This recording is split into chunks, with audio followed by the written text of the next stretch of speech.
Hey there, it's me, Olivia. I'm here to give you a content warning that we're going to talk about sex in this episode. That's right, it's our annual discussion of who we would fuck, marry, or kill. We talk about some other nerd shit as well. So join us as we get horny on Maine.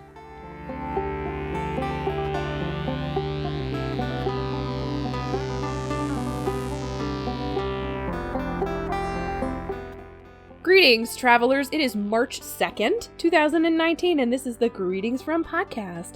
My name is Rebecca Faye, and I'm joined as always by my two very good friends. Firstly, the opportunity was here and we took it. Didn't we, Miss Olivia Quinn? Shoutouts to whatever his name is. Yeah! That's what I was going to say. Shoutouts to Mark! Shout out to Mark, it's Tyler Smith! Are people going to be confused if we're making the Room reference? But it's also... Anyway, I mean, sorry. That's what art is. So people will never know. Are we referencing the shit that went down today? Are we referencing The Room? Who knows? It's a timeless podcast for the ages that will never ever be out of date because of everything that happened specifically on the day that we recorded this. Which, of course, means we have to start with the thing about which I am quoting, which is the worst thing I have ever had to read with my own two eyeballs today. THQ Nordic, a video game company, decided to host an AMA on 8chan, a website that was created by people who thought that 4chan was maybe a little too conservative, and they couldn't actually say what they felt about things like child pornography, Nazi groups, all that like really bad gross stuff that the internet has to offer. And so yeah, why not have a press release AMA there? What the fuck happened today, guys? What was that? What did I have to look at? It was so weird. I don't know if you guys went on there at all. I did, because I'm a fucking idiot. I did not. What? You're much stronger than I am. Yeah, I was like, I gotta see this is actually, I gotta do some like first-hand reporting and see if this is actually real. And it's disgusting. Oh, no. That website is horrible. Yeah. I mean, I've known about 8chan as long as I've known about 4chan and 2chan and all the other chans out there. Like, this is, dating back, 2004 or whatever, when all that shit was popular and I was young and stupid and whatever. But, like, these sites were definitely a thing. I didn't fuck with 8chan that much. Like, I was definitely more of a 4chan kid. But, like, I knew it existed and I've been on there. And, like, they definitely don't hold back. And it's definitely, I was like, I maybe spent a few hours on it one day. And I was like, no, this is not my kind of thing. Like, this is, like, some heavy-ass shit. And I'm going back to 4chan. And then I left 4chan, because 4chan is awful as well. But that was me when I was like, 13, 14. So. Yeah. And I think for me, because it was like, I never had really heard of 8chan until the whole like Gamergate thing kind of happened. And it seemed like a lot of people were congregating around 8chan, like who were all like Gamergate affiliated. And that was kind of when it first rose to prominence in my mind. And also with like weird alt-right stuff as well. Kind of just being like a place for like, hey, here's some like super right-wing conservatism and like some fucking horrible gamers who are just here to like stir up shit and like be abusive as fuck. So I don't know. I don't know what the optics are and why you would think this is a great idea. It's a horrible idea.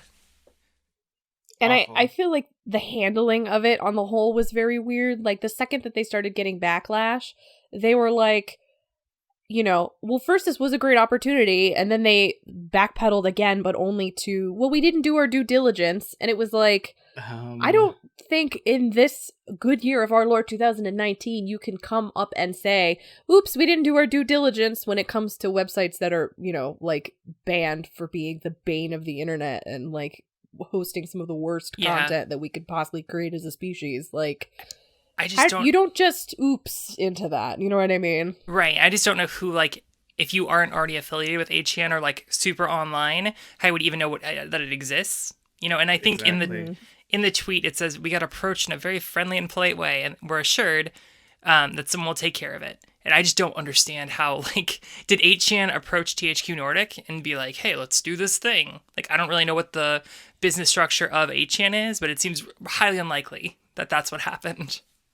Just all across the board is a big nope. Like, who in the THQ Nordic team knows about 8chan and then decided, like, you know what, this is going to be definitely the platform to host it on because this is where the real gamers are at, quote unquote, real gamers are at.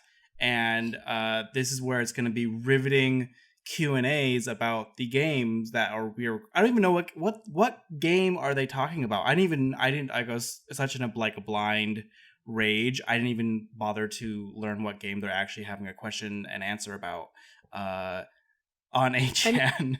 I know that they just made an announcement that they were like going to sell, what was it, like 17 old Nickelodeon titles again, and I have no idea if that is related to this, but that was like, I saw that announcement at the same time. Which to me feels like it makes it even weirder when it's like, hey, we're gonna host an AMA on 8chan in which we respond to the trolls for some reason, and also to announce that we're gonna bring back like the Fairly Odd Parents game from 10 years ago. You know what I mean? Yeah. But it's just can't even make this up. Yeah, there's just, I don't know. Everyone who signed off on this needs to like seriously kind of look back and see where things went wrong, and then maybe show some people the door, because it's not only it's highly unacceptable, highly inappropriate for any professional work at all. And like I can't even think of an equivalent place to host an AMA that would be this scandalous. I guess for me as well, I'm also thinking about how, THQ Nordic has been picking up so many properties recently and like acquiring studios. Like, they have money. There is like it's not like some small indie dev who's just being like, hey, we're going to do an like 8chan thing and like we're 2 people. Like, there are a lot of people who most likely work at THQ Nordic, and I don't know how it gets through all the filters of like marketing to like actually end up on the internet as a real life thing. Usually there's like checks and balances at a company that's like acquiring other companies, but I guess not here. Yeah, reading the Patrick Klepek sort of reporting on it that came out, like, man, he is fast, but like sort of his chain of understanding of the events of like calling their sort of press team and them being like, oh, I didn't do it, this guy over here, Philippe, did it, or you know what I mean? Mm-hmm. Like, even that feels so bizarre. You know what I mean? There shouldn't have been any reason why this orbited around one person, but to me still what is mind-boggling too is that the person who was actually doing the AMA, like the person who was actually responding, was responding to like the troll baity questions, you know what I mean? Right. People who were posting things like, where's the lollies at, right? And then that guy's like legitimately seriously answering these questions, like, why would you even engage in that kind of a discourse? Like, okay, if we can just assume that this was a mistake, as if you even could, if you could just kind of be like, okay, sure, they didn't do their due diligence, but the fact that they're actively engaging with those dialogues is just like, you cannot salvage this, and don't even try, THQ. There was one other comment about like, don't censor games to appeal to the social justice crowd, and then their response was like, we won't do that. And I think I know. And one other thing I was thinking about was how THQ Nordic recently bought the people who made Kingdom Come Deliverance, which had like its whole thing about like not being focused on like social justice folks and like not letting any people of color in their game. And it just paints like a narrative, like it writes a narrative that I'm not super comfortable with, buying THQ Nordic games in the future. I just feel like really fucking strange about this whole company and what they stand for. Yeah. Is THQ Riot? Who knows? Find out next week when the ship blows up again or something. Like, if they have this kind of culture where they think it's acceptable to be on 8chan, where they're not pandering to social justice warriors and or PC culture or whatever, I feel like we'll see this again in some shape or form, probably further down the line, and it'll like our suspicions or fears or whatever you want to call them will be like confirmed that for some reason this is a company filled with like, I don't want to say like alt-right people, because I don't fucking know. It's THQ Nordic, but it's very strange that their responses and like just the way they've been handling this. So who knows? Maybe THQ Nordic is the gaming company gamers deserved all along. Yeah, I don't know. I do know that if I was an employee at that company, I would super not want to be associated with them in any kind of professional capacity anymore. But we'll see. I'm interested if we get a more formal, like, we goofed apology than what was posted on Twitter by, like, the social media intern who had got stuck doing this or whatever. So I don't know. We'll see. They were liking a lot of the tweets that sympathized with their decision to have this AMA, so to me, that's not really a good look. but who knows? This is all fresh. Yep, we'll see how the PR team spins it. So, I mean, obviously, so far they've tried to like minimize damage, but I am interested to see a few days from now official statement like we done fucked up apology. Yeah. So, of course, no week is a good week without a little bit of drama in the gaming community. This is one example. I believe, was it yesterday that the Devotion stuff went down? I don't know if you guys have been following that. Tyler, I know that you had been following the making of Devotion for quite a while, hadn't you? Yes. I had known about the game. I'm not going to say I knew about the game like years ago or months ago. Literally, I knew about this game this year as I was like looking at all of the games that were being released, and I was compiling a list and or a calendar of release dates, and I saw Devotion and I was like, oh, I had never heard of this. This is neat. This is a horror game. Awesome. I'm all here for the horror games in 2019.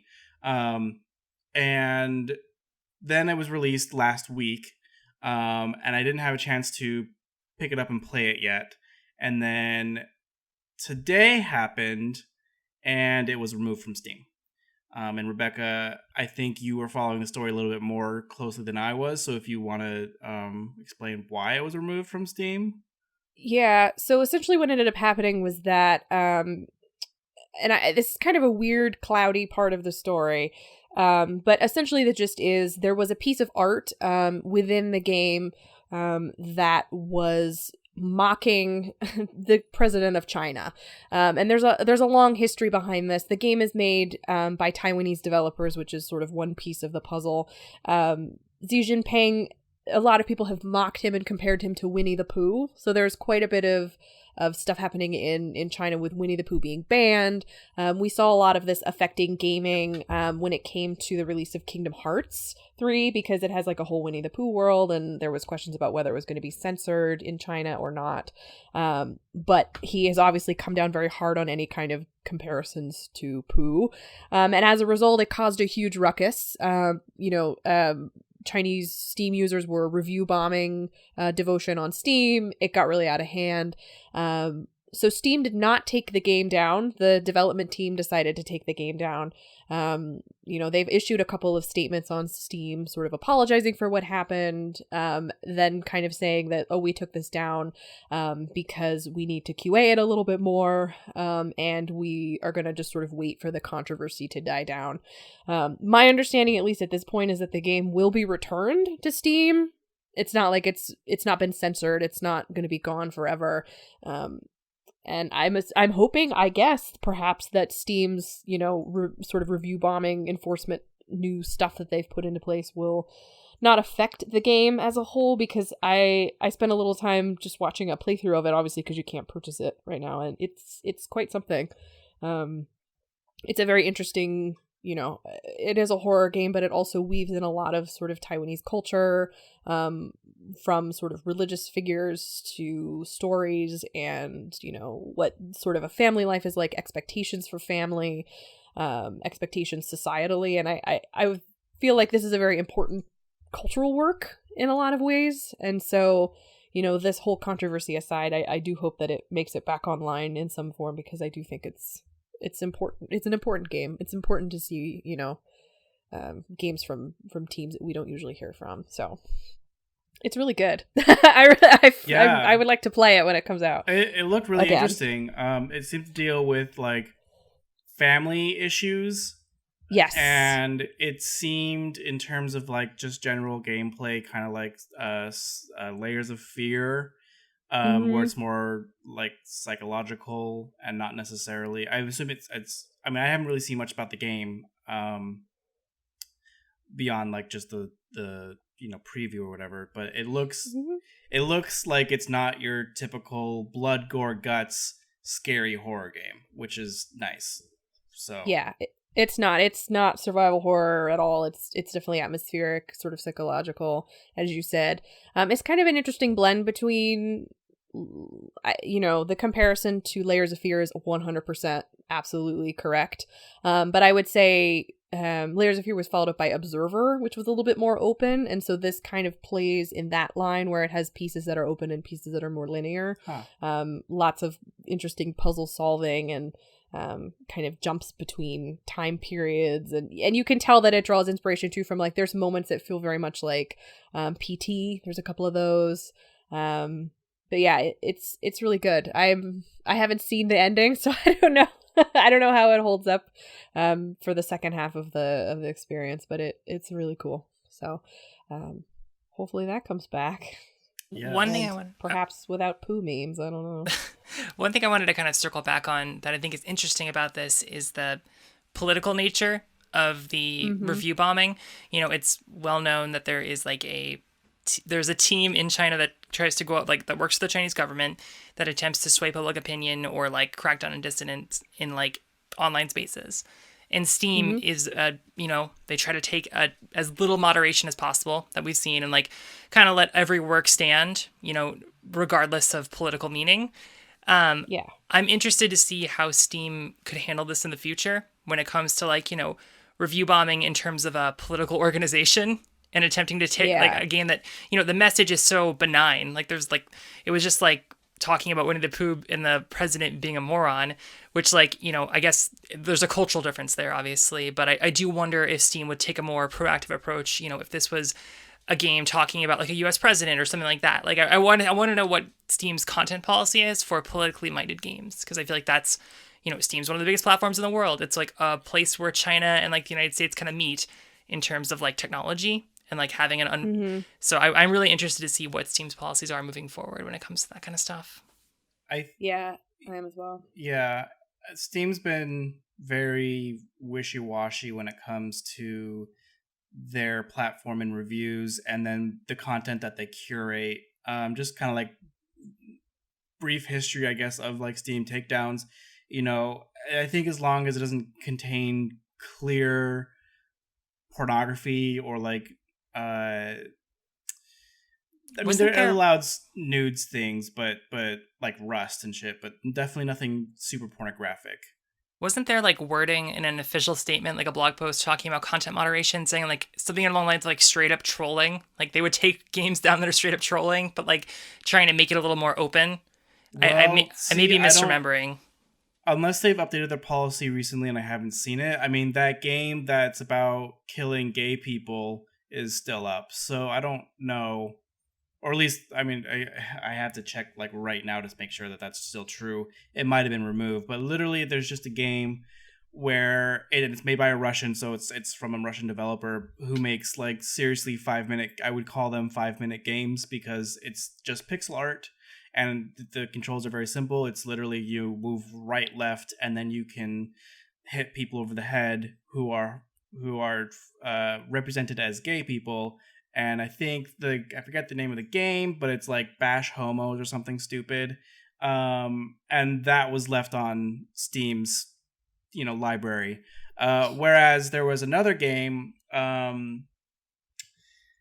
isn't really necessarily violent, but it deals with pornography, and it's a game about masturbating. It's a game that captures that moment when you're really young and you're still kind of discovering your body, and your parents aren't home, but they will be home. Like they took the car out to go for a drive, and like they'll be home, you know, eventually, and you are looking at porn on your computer, but the porn and like everything is severely like pixelated or like glitchy. Like you literally can't make out images of anything on the computer. It's just implied that you're masturbating to this pornography. Anyway, that got taken down. Gotcha. Even though like you can't, it's just the you know, the theme of that game was too much for Steam. And then there's been a few other things. I can't remember. I think if I wanted to stay on with like violence being an issue, I do think that they took down the there was a game where it was essentially like a school shooting simulator, and they took that down.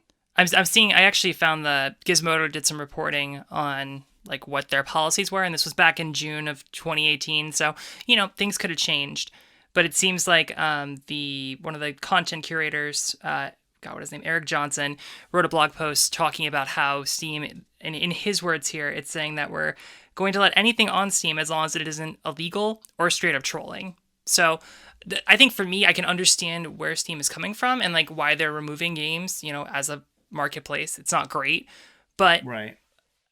I guess like it can depend on like a case by case situation. I guess I'm more interested to see like how, if a protest game was made and put out on Steam, like, and it's in a country that's like repressive, would Steam be willing to pull that game? Like, I wonder how Chinese Steam works, because I know there is a version of Steam that's out in China, and I'm sure that it is like heavily content curated to like meet the stringent requirements of the government. But I do wonder how that's going to move forward in terms of like governments asking games to be removed. Because I think that was the story originally, was that the game had been removed by request of like the Chinese government. And that was kind of the story that started getting passed around.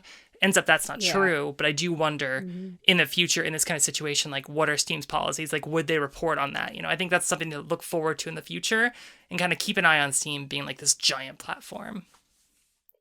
I would say this is probably also a good time, not to go into detail on it, but just to shout out, I suppose, and we'll link it in the description. But the great article that came out in The Verge this week about sort of the secret lives of content moderators. The people that are making these content, maybe not necessarily for something like Steam, but people that were making these decisions for Facebook. And it talks a lot about these sort of very fine lines between what would be considered okay versus what would not be considered okay based on sort of contextual clues, and a lot of it just comes down to opinion. So I think it's a long read, but it's a really good read, especially if you're interested in concerns around, what content moderation is and means, and, what platforms can do to, I don't know, they have a very fine line that they have to walk when it comes to sort of protecting free speech, but then also, keeping trolls off of it.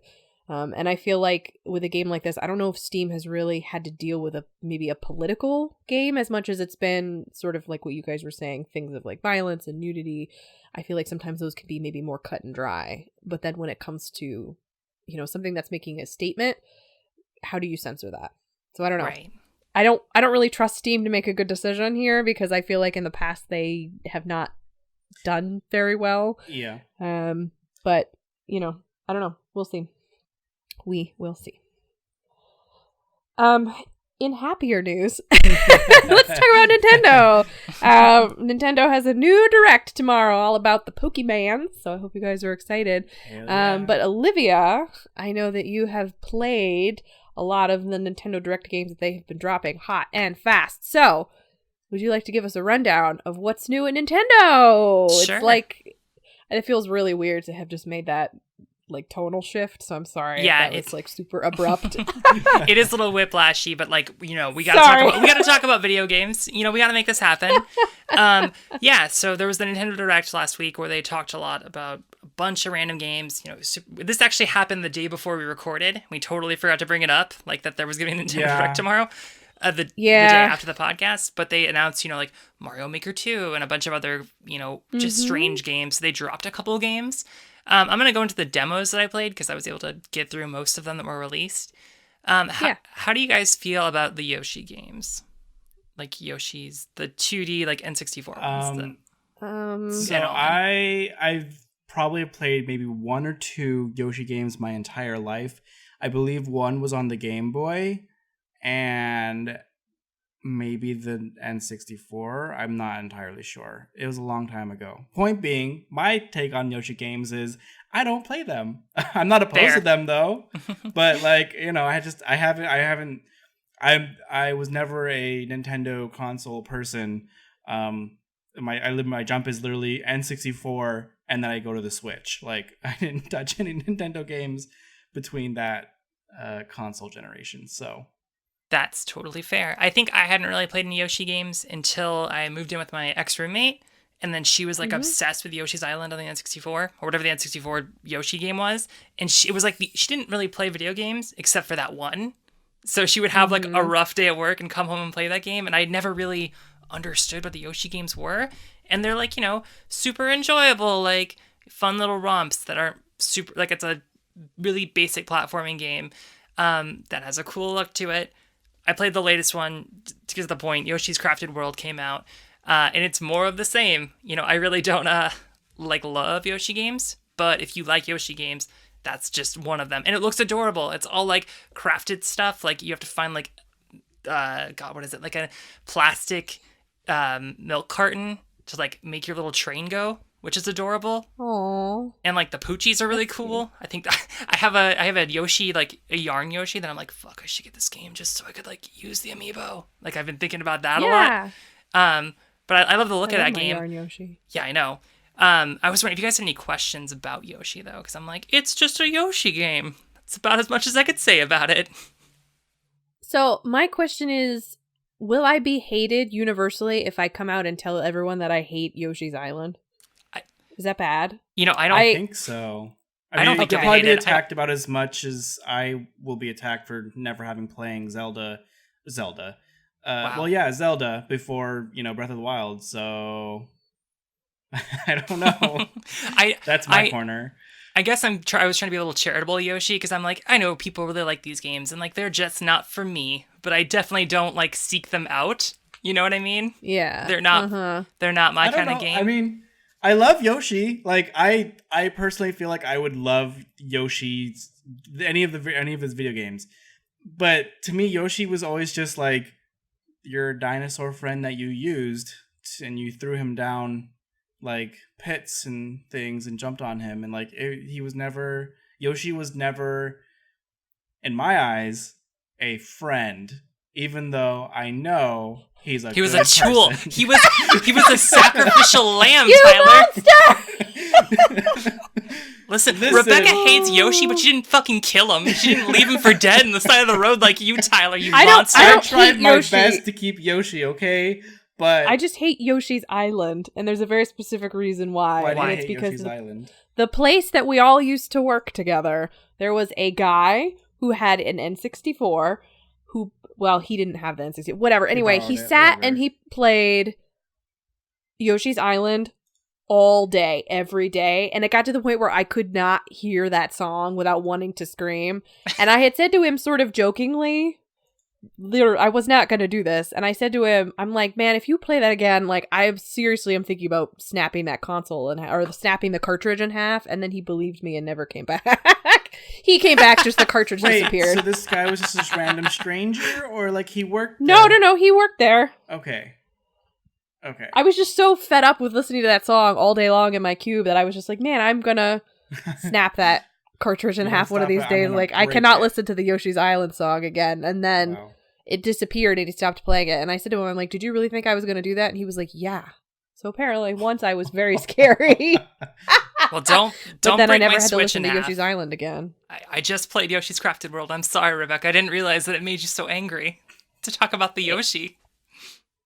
Man, if you had it was like it was some kind of torture. Like if you have to sit and listen to that Yoshi thing going blah, blah, blah, for like every 5 seconds for hours for days and weeks, it changes you, I think, fundamentally as a person. So now I've come out a harder, crueler person on the other side of Yoshi's Island. So well, see, now I just don't hate Yoshi. He's just a tool. You just murder Yoshi. He's just a tool. That's all. I love Yoshi. I do love Yoshi. Like, I want to be back there. I do love Yoshi. I love Yoshi for his efficiency at getting me further in this cruel world. You love him like a hammer. Like a very good hammer. He's a little busted up and there's like some things carved into his handle, but he's so trusty you could never get rid of him. Speaking of... Anyway, were there other games that were Yoshi?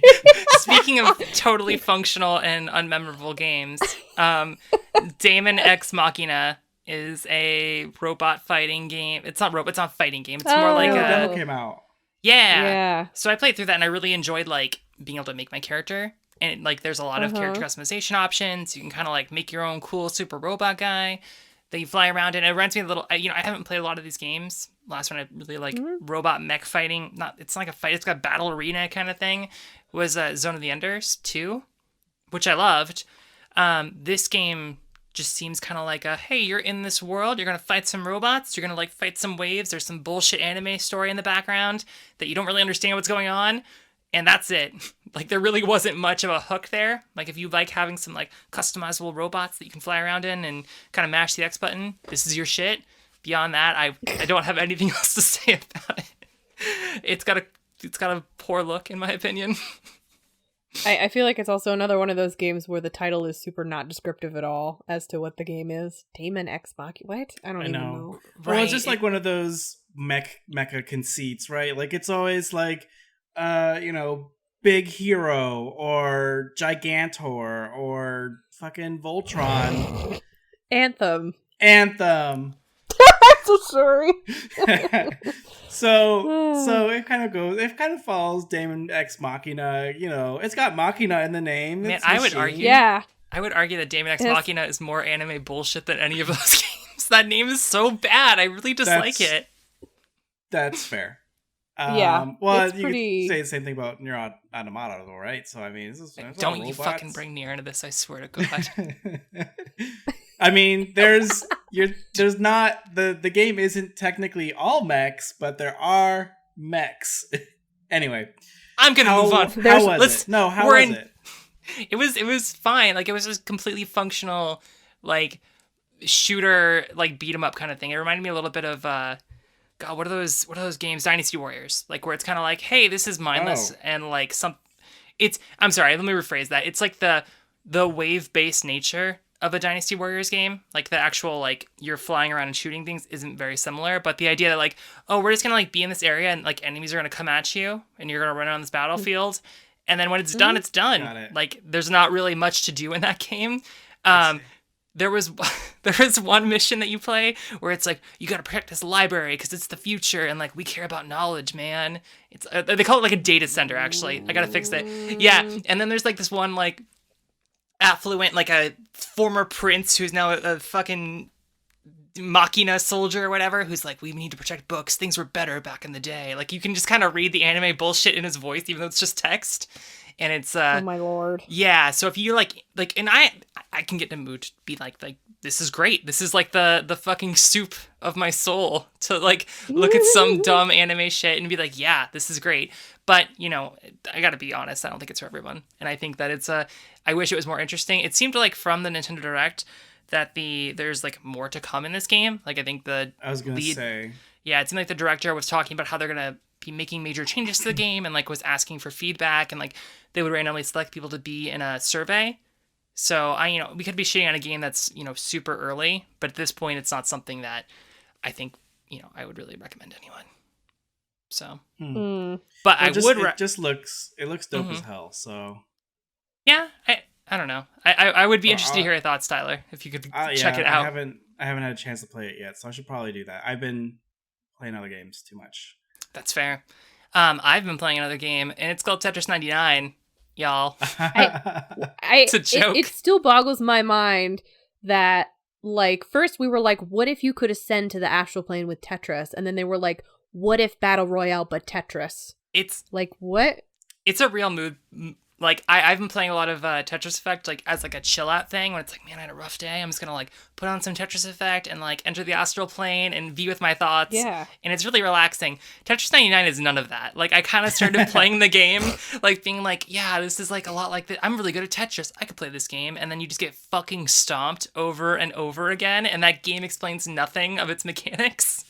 So it's like, when you're clearing lines, you can actually, like, send lines to other people on, like, it's like you have a Tetris board, and then there's a bunch of other little tiny Tetris boards all in the background, and you can kind of select from those and be like, oh, send my, like, garbage lines to this person. They don't ever really explain what that is. It doesn't really, like, tell you if that's what it does. It's kind of something I had to pick up from guides online. And then, like, there's other rules where it's like, oh, if you get multiple, like, single clears, like, combos, where you're like, clear one line, clear two lines, like, kind of just keep it going, it increases the amount of garbage that gets sent to other people. They don't explain that either.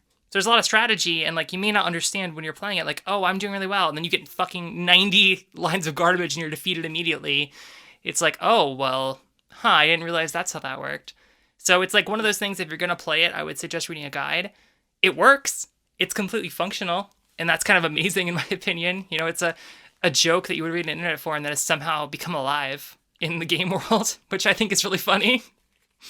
I mean, I do feel like at this point the only logical answer to Apex Legends was the joke, like 99 Tetronymos drop into you know what I mean? Right. Like there was really no other way we could go from here in terms wasn't of the battle royale genre. Why wasn't the tagline for this game "Where we drop in boys"?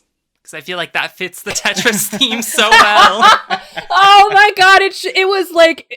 This is like we've completed some kind of like astral compact, right? Haven't we? Because where we drop in boys, Jesus Christ! It was Tetris all along. It was Tetris all along. Yes, and you know, I've heard from other people, like I think on the Bombcast, they were talking about how, like, you know, maybe it's not really clear where this game came from, but it's only on the Switch right now. So that's kind of like, did Nintendo like work with the Tetris developers to like get a free game on there to like kind of support their Nintendo Online service? And I think looking into the future, I would like more, you know, small experiences like this. I think that'd be really, really cool. And it would be something that I would continue to pay money for the service for, because like they've got that fucking app, the Nintendo Cool app, and all it does is like work with Splatoon 2 and help me play, like do like voice chat for Stardew Valley with my friends, and not very well at that. So I would like more stuff, please, Nintendo. Wow. Wait, so there's no microtransactions in Tetris 99? It's literally just a free game? As far as I can tell, I don't believe there are any microtransactions in the game. Like, it's pretty bare bones. There's no real like progression. There's like a level that you kind of like raise up, but that's about it. Yeah, I've heard people talk about it, and it seems insane. And I'm not sure if I feel like I'm pretty good at Tetris, but then like I'm also like probably not good at Tetris, and I don't want to dive into a room with. Is it 100 people, or is it like is that just a number? No, it's 100 people, and you can see the people in like the way that it kind of works background. You can, and that's like, so it's like the main Tetris field that you're playing on, and then on either side of that Tetris field, you can see the other Tetris fields that are really tiny. Yeah, and they kind of gray out as they die. Got it. So, okay. Yeah. So weird. I don't know. Sorry, go ahead. No, I was just gonna say I feel like this is. I don't know. I walk such a weird line with Tetris because, like, with you, when what you were saying about Tetris Effect, like, I also kind of go to it for Zen, but even that's a fine line. Like, there's a certain point where Tetris makes me extremely anxious, and so there's a part of me that just I feel like I can't physically handle the concept of Tetris 99 because it just seems too much. Right. Well, I mean, when I play Tetris, I'm going for like the Tetris clears where it's like, okay, I want to build a little like. Build the squares and then have the one like open line and drop it in there. Like, I you know what I'm talking about? So it's like, that's not how to play this game. You know, like there is a strategy there, but like when you're in the shit and you're like, oh God, I'm about to get like DQ'd and I need to like start clearing lines really quickly. Like that's when I start to panic and freak out. So I'm like, maybe this isn't the best fit for you, Rebecca. Because that's like what 99% of this game is. Yeah, I think I'm just going to tap out while I'm behind on this one, probably. Well, you mentioned all of the different, like, modes of the game, right? When you're talking about attacking people? Like, there's only one mode in the game, and that's just, like, you know, play it. Like, you can only do the 100 multiplayer mode, and, like, the only real, like, choices you have are, like, playing normal Tetris and then deciding who gets your garbage lines. Because you can kind of select, like, yeah. Well, so what I'm saying is, so you can select people, like individual. If you have a garbage line, right? And so you're like, okay, I'm going to send this garbage line to whoever, one person. Mm-hmm. And like you can attack individually, or you can attack as a group, or you can attack everyone. So you can attack like the three things, right? So and I'm not 100% clear on this, but from my understanding is like you can either manually select one person. And I think that shows up that they're getting like garbage lines so other people can kind of see it in a little tiny view. Or you can just let the computer decide who gets your garbage lines for you, which is what I was doing for the vast majority of the time while I was playing it because I didn't realize you could select other people. I didn't even realize that was a mechanic in the game. Because I thought there's a third, I believe I'm saying this correct because I listened to people talk about it and the insanity that ensues. But I thought there was a third option where you can be like, it's an attack all or attack chain or something, and basically it's if you do like attack all, if you're in the attack all group, everyone is sending everyone their garbage lines, and like people can immediately just block you out because it's 26 people against you. I've definitely essentially. experienced it where I'm like, because whenever someone's targeting you, you get a little thing that says like, warning, you're being targeted. And then like, what happens is like, then I've had it where I've been playing and then it's just immediately filled up and like killed me. And I didn't really Got it. understand why that was happening. So maybe that is what's happening to me, where it's like a bunch of people are ganging up on me. But, Yeah. there is no like friend system in the game as far as I can tell. You can't like match in with other people. So it's kind of just like a real lone wolf, like, oh, I'm going in here with my Tetris pieces to murder. So, I wonder how people are coordinating, if they are at all. All right, and the last thing I want to talk about is the Captain Toad DLC, and this is kind of a Yes. yeah. I had never played Captain Toad, and I recently bought it specifically to check out the DLC, like the 2-player mode. It's really cool. Mhm. It's really really fun to. Is it? What's that? No, I just said, is it? That's cool. Yeah, is yeah. it? Do you play as Captain Toad and Toadette? You play as Captain Toad, and then like a knockoff Captain Toad, and then in the No. yeah, I know, and then in the Toadette levels, you're playing as Toadette, and then a Captain Toad. So compared that to the original game, where it's like, and this is my understanding, I didn't play it before the patch, but my original understanding was that you would be playing as Captain Toad, and then a second person could play, but they would only be like a little like, selector that could stop certain things. Mm. Whereas in this, you're actually like a full-fledged like character who can walk around and pick stuff up. So Oh, that's cool. yeah, it's really fun, and like it's a little bit of a nightmare because you're sharing one camera. So it's like, oh, I need to do this thing and move around. And then it's like me and my partner were like fighting over the camera to be like, I want to go this way. So like, word of warning, that is something that can happen. But it does make, Sure. it's like a good like, oh, you don't really play a lot of video games, or like you aren't super experienced with like, platformers, to like kind of like work together and do something, which is really nice. And the puzzles are super clever as well. Yeah, I was really surprised at the depth of Captain Toad. I kind of want to buy it again for my Switch because I played just the crap out of it on my Wii U. And that little thing is such a happy game in so many ways. It's really satisfying. It's so positive, like in a way that I didn't realize that I needed it until I was playing it, and I was like, man, everyone's so happy, and it's not like cloyingly happy, you know what I mean, or like too sweet. It's just like, oh, this is fun, and then it has some fun tonal shifts where it's like we're in like an Egypt level, and there's like ghosts or whatever, and it's like a really cute and clever game. So definitely worth checking out. Oh, I want some more Captain Toad in my life. Oh God. Then there's that too. Mario. Oh, and this is in the Switch version, but apparently they have a New Donk City level that's like just part of the base Switch version. It's not even like DLC or anything. Yeah, so that might be a reason to go back to it. Yeah, okay. Well, I'm sold. Not like I was unsold, but now I'm super sold. Olivia, you've also been doing a bit of Nintendo hacks, I believe. Yeah. You guys remember the 3DS and the 2DS? Y'all heard of those before? I've never heard of them before. Well, they must be new. Well, the Switch, it's like that, but it's 2 screens and it's clamshell. So it's like wow. I know. Super portable. Super portable. 2 screens. That seems like maybe better than the Switch, actually. I don't know how much you guys used your 3DSs. I really got into Animal Crossing a couple years ago. Like and then I played like Pokemon Y and like just kind of like got really into my DS for a minute. And then I got my Switch and I was like, why do I need this garbage in the trash with you? Yeah, well, once they put Animal Crossing on the Switch, then the entire reason for being for the Nintendo 3DS is going to be completely like non-existent. Right, so. I know. I need to finish my town before it comes out. I'm like getting real anxious about going back to my 3DS New Leaf Town.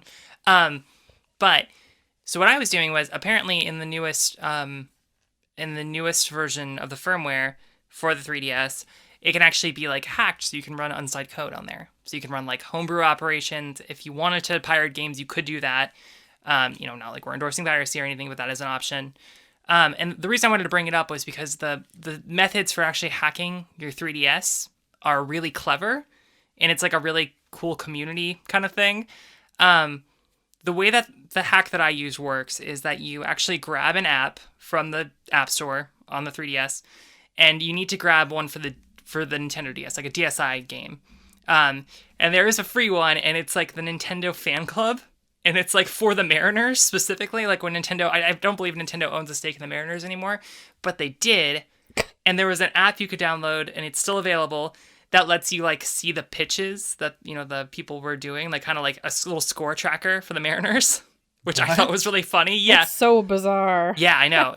So I'm like, I imagined like at the Mariners like stadium, they're handing out DSs, being like, if you want to keep track of the game, here you go. That was my vision of what what it would be used for. I pray that's what it's used for. But so you take this DSi game, then you actually like go into your SD card where you save the DSi game, and then you grab the code that's kind of like, okay, here's the actual. Okay, backing up. Every 3DS has like a cryptographic code, and I could be totally off on this. This is me speaking as a layperson, but from my understanding, every 3DS has like a signature code that's like encrypted. What you're doing is you're taking the app that you installed in your 3DS, you're taking the ID of your 3DS, and then you're feeding them to this app, which kind of goes through and then like quickly like de-encrypts the app, so then you can sideload another app with the same like cryptographic signature, and then the DS is like, oh, this looks like legit, and then just opens it, and then that lets you get like root access to your 3DS.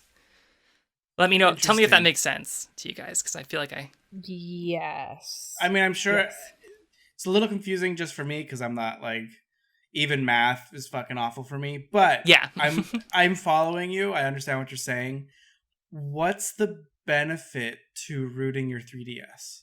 So the cool thing for me is that you can actually put a custom theme on your 3DS, and it's like, oh, cool. Yeah, and like I don't know if you guys have messed with your 3DSs recently, but they do sell themes for the 3DS, but it's like $4 for something. It's like, and they're like, oh, it's like a, and you can't even like preview them or anything. It's just like you're going in blind, right? If I remember correctly. And it felt really abusive to me that's how they handled it. And so this is like hey, I own this piece of hardware. I really want to have a cool theme on there. And there's a whole community of people who are making free themes. Like I found one that was like a Welcome to Night Vale theme. And what it did was cool. It like changed the colors. It kind of put that Night Vale logo up at the top. And then it was playing like the Disparition song when you turned your 3DS on. Like the kind of theme to Night Vale. Yeah, it's really, really neat. And I found a cool like hacker themed one that has like the theme from Snatchers on it. Like the Hideo Kojima game. And it's just really fucking neat. And there's a bunch of like freeware apps that are like homebrew apps where you can like back up your save files, like rip your you can like rip a DS game and then like load it so that you have like a digital copy of your DS game on your 3DS. Yeah, and I like a lot of DS games and I really hate carrying that case around. So it's like a nice little feature for me to like back everything up. Interesting. Yeah, oh, and it also lets you load games that are like it breaks the region locking on the 3DS. So you could play like a Japanese game if you wanted to. That's awesome. Yeah. How many games do you think you could probably like get on there? Because I don't think the storage is that big, is it? So with the 3DS, it has that like SD card, and I think the maximum it can read is 32 gigs. So that's quite a few games. Yeah. Well, and the cartridges are not that huge to begin with, so. I was looking at some sizes, and it's like for Metal Gear Solid 3, like the port they did, it's like 3 gigs for that game, which I didn't think would fit on that tiny little cartridge. So, oh wow, I know it's giving me a reason to go back and look at like 3DS games that I haven't seen in a long time, and just think about them to be like, man, they did port Street Fighter 4 to 3DS. Oh, there was a version of like Resident Evil 1 that was on the DS. Like I've been thinking a lot about the weirder games. Wait, what? Yeah. 3DS is weird, man. Yeah, the 3DS and the DS are just bizarre titles. Oh, and they also have you can also do cheats in your game, which I think is really cool. Like people have like, figured out a bunch of cheats, and there's a whole system built into the latest version of like the custom firmware you're loading that lets you like, download a bunch of cheats to your 3DS and then just like turn them on as you go. So it's like, oh, I'm playing Animal Crossing, I want to have unlimited bells, which I would never do because that's cheating, obviously. But if you wanted to do that, one thing. It's a problem for like games like Pokemon, which are competitive. Like that's not cool to be cheating. Right. I have so many Master Balls. Right. I do need to say that like if you do hack this, there is very likely that your DS will be disconnected from like the Nintendo network. So probably want to keep the internet off of that thing if you're gonna hack it, and like make sure your primary account isn't hooked up to your DS, like your Nintendo account, because that could have ramifications, like on your Switch. But as long as you're taking the proper precautions, it doesn't seem like it's a big deal. And I believe you can unhack it, quote unquote, in the future if you want to like get it back to a stock version. So I believe the official statement here would be the Greetings from Podcast does not endorse pirating or stealing software, but we do endorse safe cracking of hardware. Yeah, you bought it. Like data wants to be free, man. Salman was right. Fuck DRM. There you go. Fuck DRM. That's cool though. I've always wanted to make a Raspberry Pi and load it with like emulated old, SNES and NES games, but the last time I downloaded an emulator, I gave myself a rootkit and destroyed a laptop. Oh my god. Now I'm afraid to touch technology ever again. Talk to me. We'll figure something out. I got connections. I'll make you a Raspberry Pi if you want one. Thanks. Thank you. I just really wanted to play Lego Racers. I was not really expecting to brick my computer, but mistakes are made. Things happen, and life goes on. This is why I don't trust technology.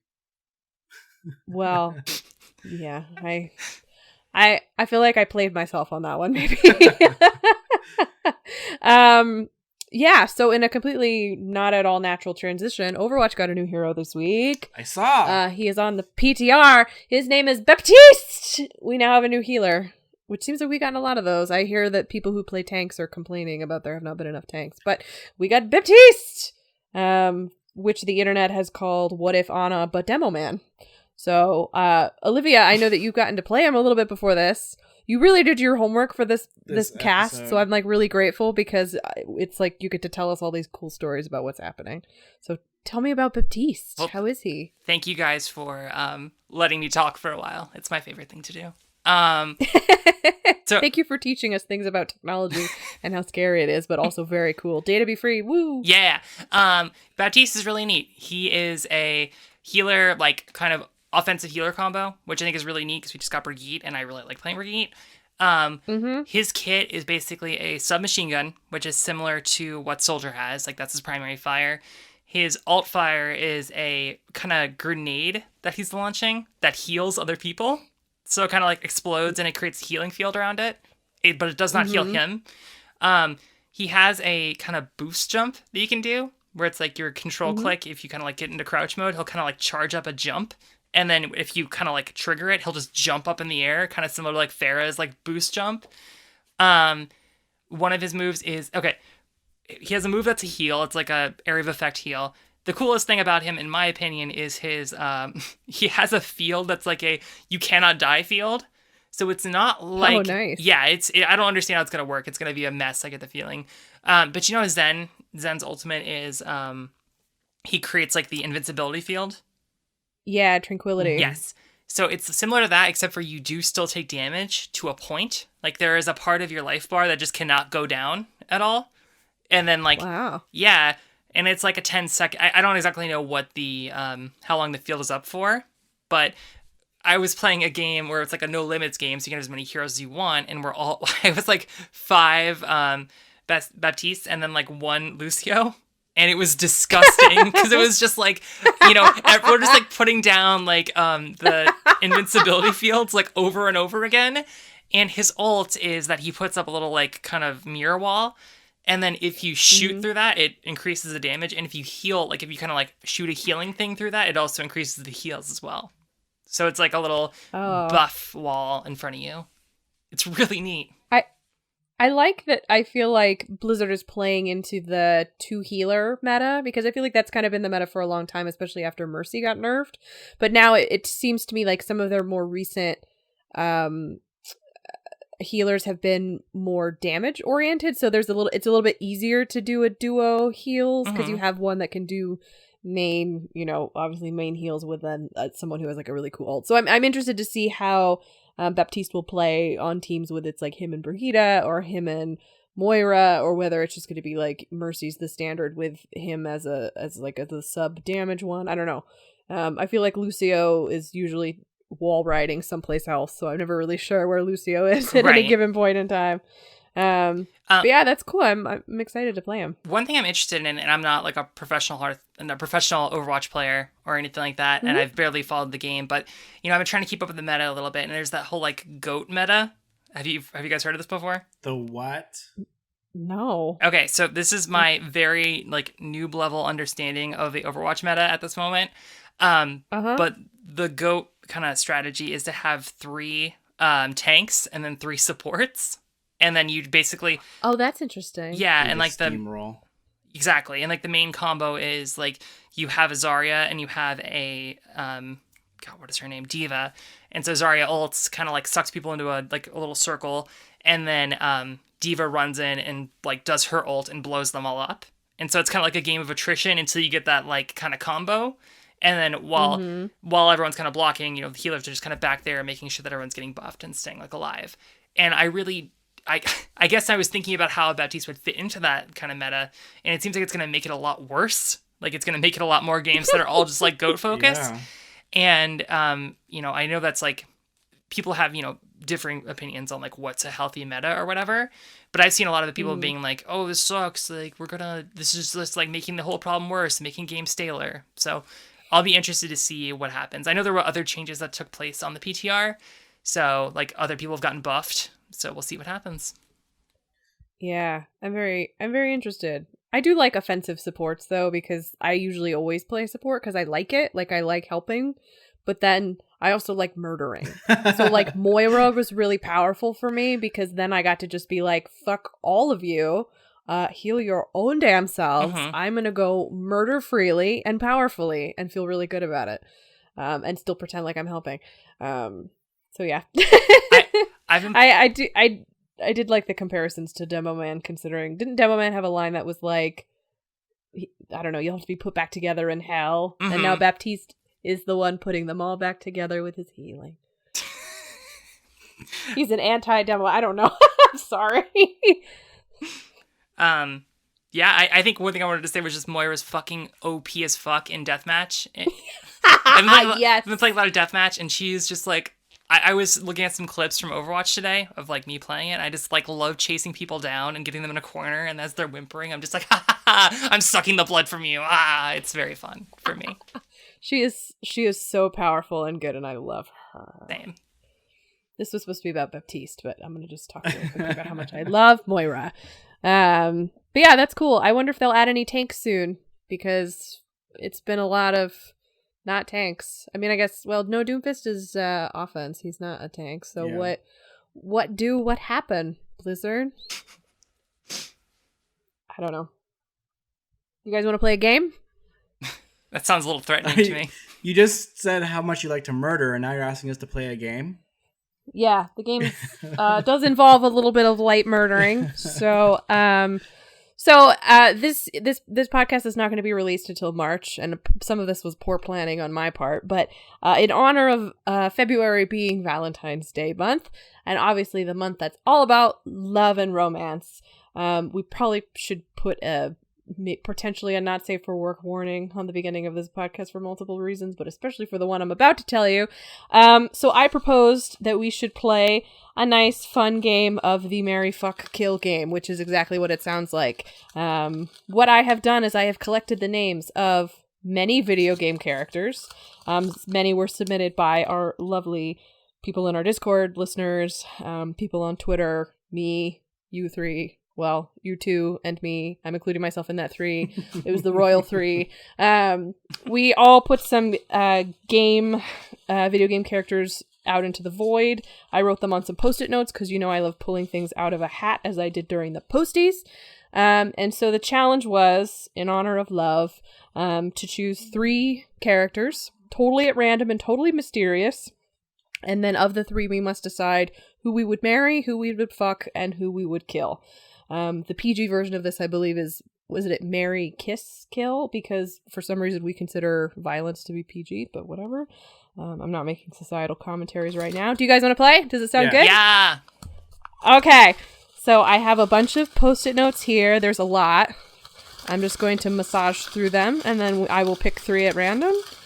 And then I am very interested to hear your very thoughtful reasoning for who gets the chopping block, who gets the smooches, and who you would marry and be happy with forever, I hope, until you get a divorce. Wow, we're off to a really bad start, actually. Let me open all 3 of these before. Okay, wow. Oh no. Did I not mix it up good enough? So, this even Corvo, my dog, is upset in the background. He's like, "You've stopped petting me. You're playing games." So here's 3 really terrible choices for our first round. Are you ready? Go hit me. Lay it on me. Marry, fuck, kill Mr. Mime, Bastion from Overwatch, and Captain Toad. I did not plan this. Given our really didn't. history with Mr. Mime, wow. Who wants to go first? I'll go first. I think Okay. I speak for all of us. I almost feel like here. Okay, I'm interested to hear if your version of this is the same as my version of this. Okay. I'm gonna kill Mr. Mime, obviously, because he's a fucking, Obviously. he's a fucking abomination. Burn him to the ground. Uh-huh. Yeah. Dude, I don't know if you guys have seen like the Pokemon like movie or the Pikachu like Detective Pikachu movie. The more I see Mr. Mime, the more I hate him. His skin. He is an abomination, a crime against, I mean, I can't even say humanity because he's not real, but he is a crime. Yeah. He's a crime. Crime. So Mr. Mime Mr. Mime can die in a fire. Yeah, he's dead to us. He is dead for sure. I'm I'm gonna marry Captain Toad because he's too wholesome to do anything else to. Same. I'm same. And then obviously Bastion fucks. Yeah, Bastion fucks, so he's his raw sexual energy. I'm still in awe of. Oh, there's just something about those dupes that are just whew. Okay. I mean, he Are we all? he are could we all on literally the be a same page fuck in which machine. Like, you know, he could be one of those He is a transformer. hydraulic piston sex machines. So Man, I just watched the video of him and he's so pure. Bad And he's so podcast is canceled after this episode. honestly, Okay. I'm glad we're all on the same page in which we for would this marry one Captain time, Toad, only kill because Mr. Mime, and- Mime came up. That's it. Yeah. You know it. Yeah. Okay. Woo, alright, well, that was an easy one, I suppose. Let us choose our next round of 3. You guys ready? Mm-hmm. Okay. And this one feels good. Alright, our next round of 3. Starting off not too bad. Okay, these are actual people. Well, they're not real They're people, people. but you know what I mean. They're people this time. They're not fuck machines. Not not this time. All right. So marry, fuck, kill Nathan Drake, Zarya from Overwatch, and our old friend Javier Escuela. Oh. This is This hard. is hard, actually. Yeah. Yeah. They're all people this time, though, so we at least got that going for us. Tyler, who would you fuck? I am at a toss-up between killing Nathan Drake and fucking Nathan Drake. I'm with you on this. Why not both? Well, yeah, I mean, like, he's handsome, but, like, also I kind of just, like, fucking hate him. Like, I don't know. Like, I don't know. And I don't want to, like, Javier, he's so sweet. I think... Yeah, but he also becomes a fucking asshole. Think about that. I know. I wish they. Well, This is a tough one because I don't want to kill Zarya, I think. but I also don't want to kill Javier, even though he turns into an asshole. I want to marry Zarya because she's really tough, and I feel like she would like provide. I don't know. She's like a giant Russian woman, and she would like go into the woods and wrestle a bear. She for would me, definitely so- take care of you, and that's who you want. Yeah, I really like So- that about her. So yeah, I would marry Zarya. Okay. I think I'm gonna marry Zarya. I don't know. Like with Nathan, I don't want to mess up that thing he has going with Elena. Like that feels wrong. Which is why he has to die. No. I would fuck Nathan Drake. I would kill Javier. Wow. I would maybe fuck Javier, but he also seems kind of dirty, and I'm like a little worried about like hygiene at that camp. You're like super judgmental towards Javier. He lives in the How woods. is that judgmental? Rebecca. The only person who caused Arthur to bathe was me. Like, if me, an overarching fourth, omnipotent god figure was not making Arthur bathe, he too would be a trash fire. So I don't know what's happening at that camp. I'm a little worried about it. You know what I mean? Like, not really sure. I bet it smells. I think I'm marrying Zyra, and then killing Javier and fucking Drake. True bride. Like, I think that's my decision. So I think that's what it is. Olivia, did you say who you would marry? Fuck. Now, the right answer is you fuck Zarya, because look at her. Look at her. She's gonna step on you and break you as a person, and you're gonna feel great about it. Kill Nathan Drake, because he's just nothing. He's like an asshole, actually. And you marry Javier and you save him. Because, like, he just needs a gentle heart, and he will his hard outside will melt. He plays the guitar. You fuckers are forgetting this. I do really want to, like, ride off into the sunset and, like, into Mexico with Javier, but then just be revolutionaries forever. Like, that's sort of my dream ride off into the sunset. I just had. Oh, well, I would be the one to ride off in the sunset and then murder him in the desert and just be, like, left for dead. Damn. I don't want to murder him, but I want to murder whoever wrote in the choice that he would become an asshole, because I disagree. Yeah, I think that, like, the character you get in Red Dead Redemption 2 is much different than who you get in Red Dead Redemption 1. So I'm like, this is like RDR2 Javier that I'm going to be marrying. Right, so you would kill RDR1 Javier? I can't comment. That's not the question. I left him in the cell so that someone else had to kill him for me, because I wasn't ready to have that blood on my hands. But you provide the bullet and gun. Well, you're not, in your instance, you're not killing him, right? I'm not killing him. I just put him in a room. Yeah. I'm the one who's killing him. Wow. Tyler, you'll kill Javier and you'll kill Yoshi. Harder. You're a monster. He's just out there laying down the law. I don't know what to tell you, man. Drake is too fucking handsome to kill. Maybe. I don't know. I don't know. That's what my answer was. So next. Thank you, next. Okay. As Ariana Grande would say, thank you, next. All right. Let us pick our next group of 3. I make the mistake every time to write these on Post-it notes, and they always stick together. All right. Let's see if we got some joke ones or some real ones. Okay, off to a bad start. I'm so terrified every time you do this. Okay. This is a weird... It's Mr. Mime again. It's crazy. It's just all of Mr. Mimes. Isn't it? Yeah, it's weird that this entire bag is full of Mr. Mimes. Okay, so your choices are Trish from Devil May Cry, Detective Pikachu, and A2 from Nier Automata. Did you guys play Nier, either of you? Yes. Okay, cool. Wait, did we all? Did we not all? Okay, cool. I haven't finished my second playthrough and I haven't touched the third.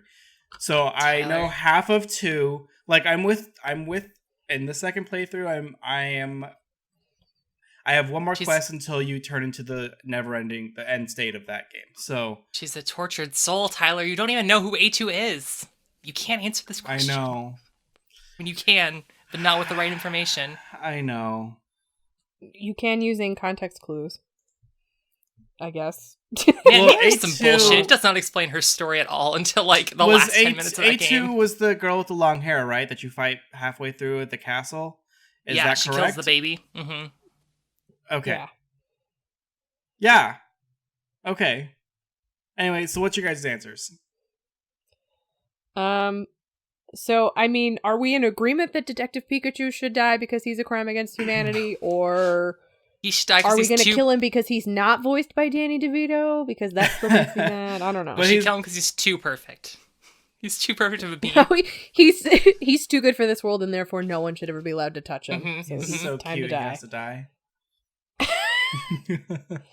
Oh God! Why did I put Detective Pikachu in here? I'm so happy you did. You didn't wears think it would hat, come up like this. Yeah, wedged in between Trish and A2. Which is, I don't even know. Who even, like, I remember Trish being a cardboard cutout of a character who wore tights and, like, a very tight, like, leather top. Is that right? Am I remembering her correctly? Yeah. I mean, that's about it. I don't know. DMC's not really great at women at all, considering that the other one is lady. So. Lady? Yes. Yeah. Oops. It's just like, hey, we created some girl characters. Their names are Trish and Fuck. Girl. Wait, no, lady. That's it. No. Lady, yeah.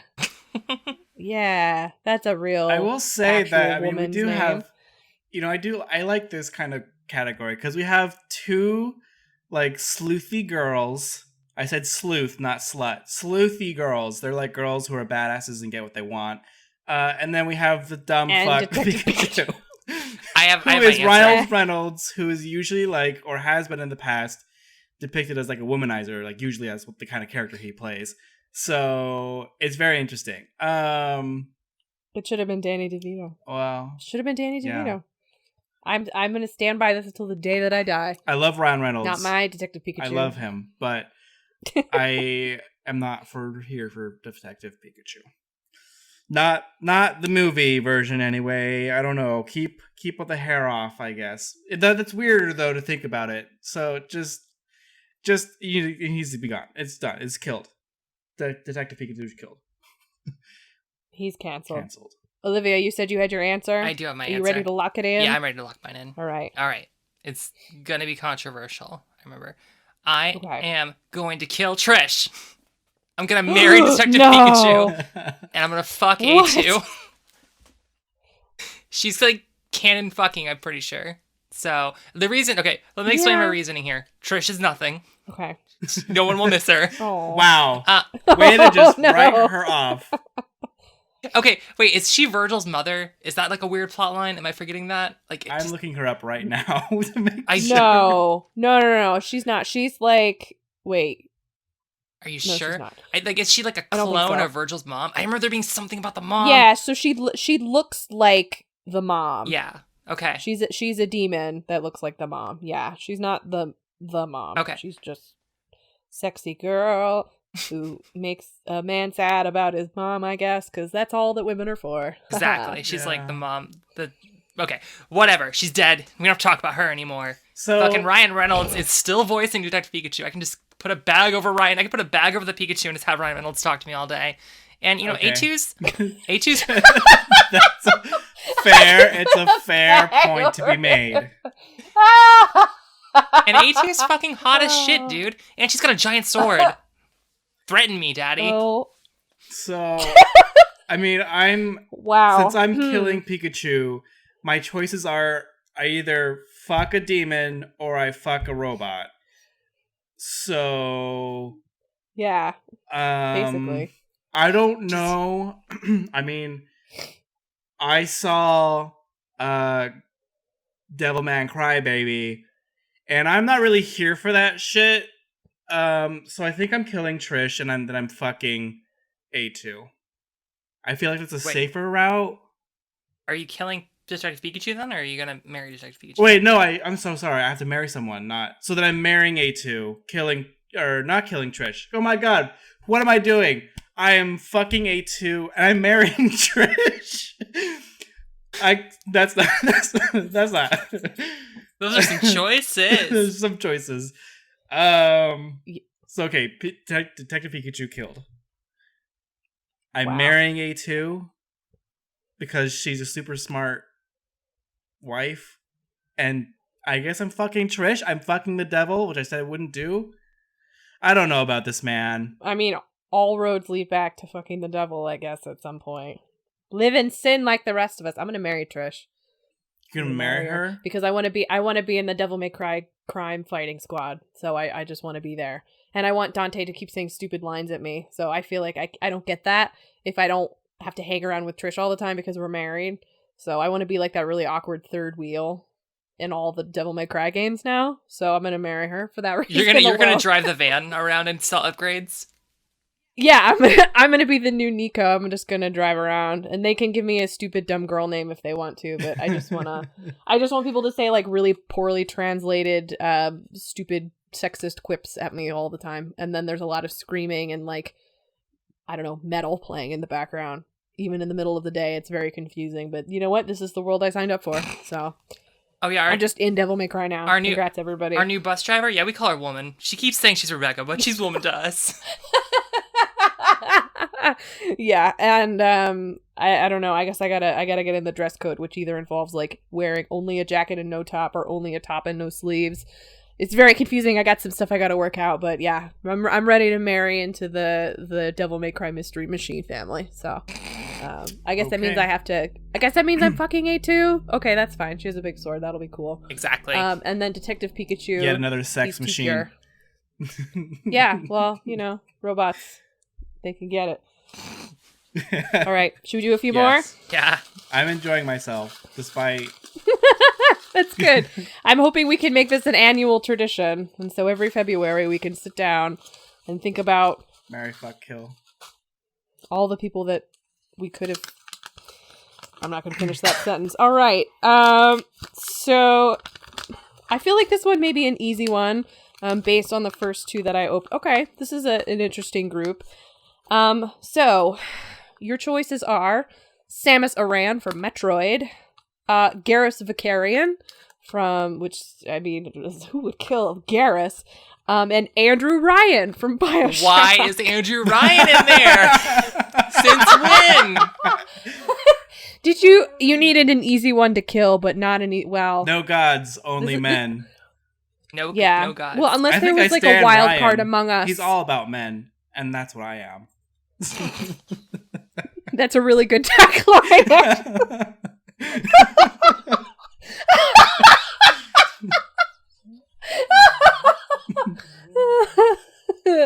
That's why Andrew Ryan is in this.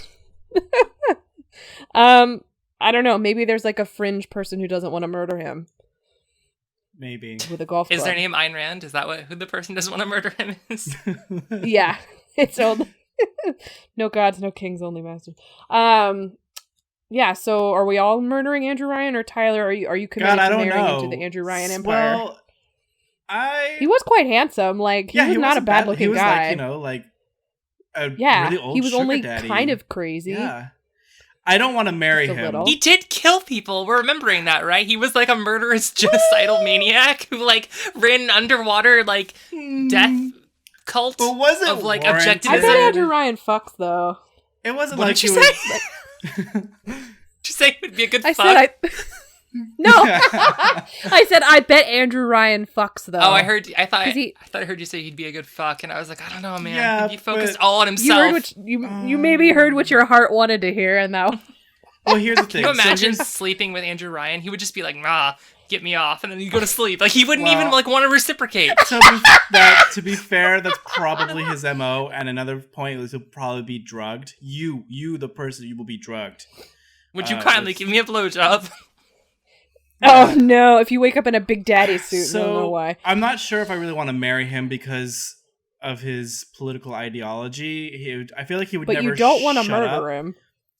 I also don't want to I don't. What were the options? I don't know. So the options were the not at all stressful Samus Aran and Garrus Vicarian. Yeah. And then Andrew Ryan, which apparently was the toughest question in the bunch. What do we do with him? I mean, is he? I'm gonna kill Andrew Ryan. I don't care. Because I'm gonna marry Garrus and we're gonna live together happily forever where no one dies ever. And then I fuck Samus. I don't really know why, but it just makes sense. She's strong. She's like 7 feet tall. So yeah, it's kind of going back to the Zarya question again, I would say. Right. Mm-hmm. Although I don't think she would wrestle a bear in the woods for me. So no, she would kill a Metroid and then give you a fucking robot suit. Yeah, but like I could kind of do that with Garrus too. God, he did have that Archangel outfit. Yeah, and I mean, like, he had a code name, and he was just, like, really into social justice. Yeah. Oh, shit, you're selling me. I was gonna marry Samus, but you're selling me on Garrus. No, Garrus is who you want to spend your life with. Samus is, like, you know what? She's powerful, but she's also busy. She's a bounty hunter. So, like, she'll make time for you, but she's not about ready to, like, let go of her life and make it about you anymore. Mm-hmm. Where, like, you and Garrus can go explore the stars together, and that's, like... that's going to be fine. Although he's probably going to be asking you to wait a Garrus- bit because he's in the middle of some calibration. He's married. He's married to his job, though. Yeah. You're a second Better tier or for worse him. than Samus, though. Right. At least Garrus has friends. Yeah, like Garrus has a social life. Garrus in the Citadel DLC. Oh my gosh. Yeah. I loved it. Yeah. I love Yeah. my bro. Did you guys let Garrus win at the sniper contest in Mass Effect 3? Never. No, I don't think I did. Y'all are monsters. But he finds out. He's like, yeah, thanks for letting me win.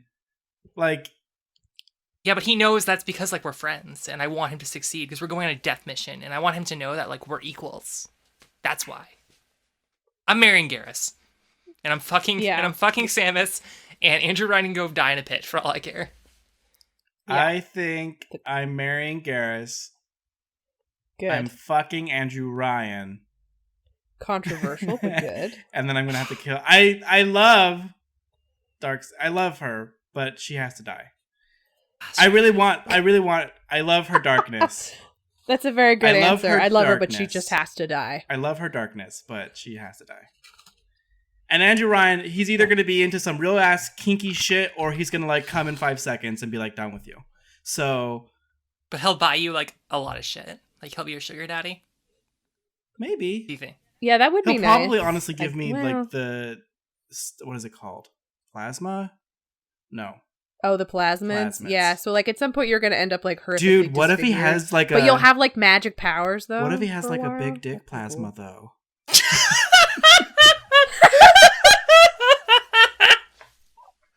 You don't I hope know. we're making Ken Levine proud. Like I really do. You don't know. He has to be out there.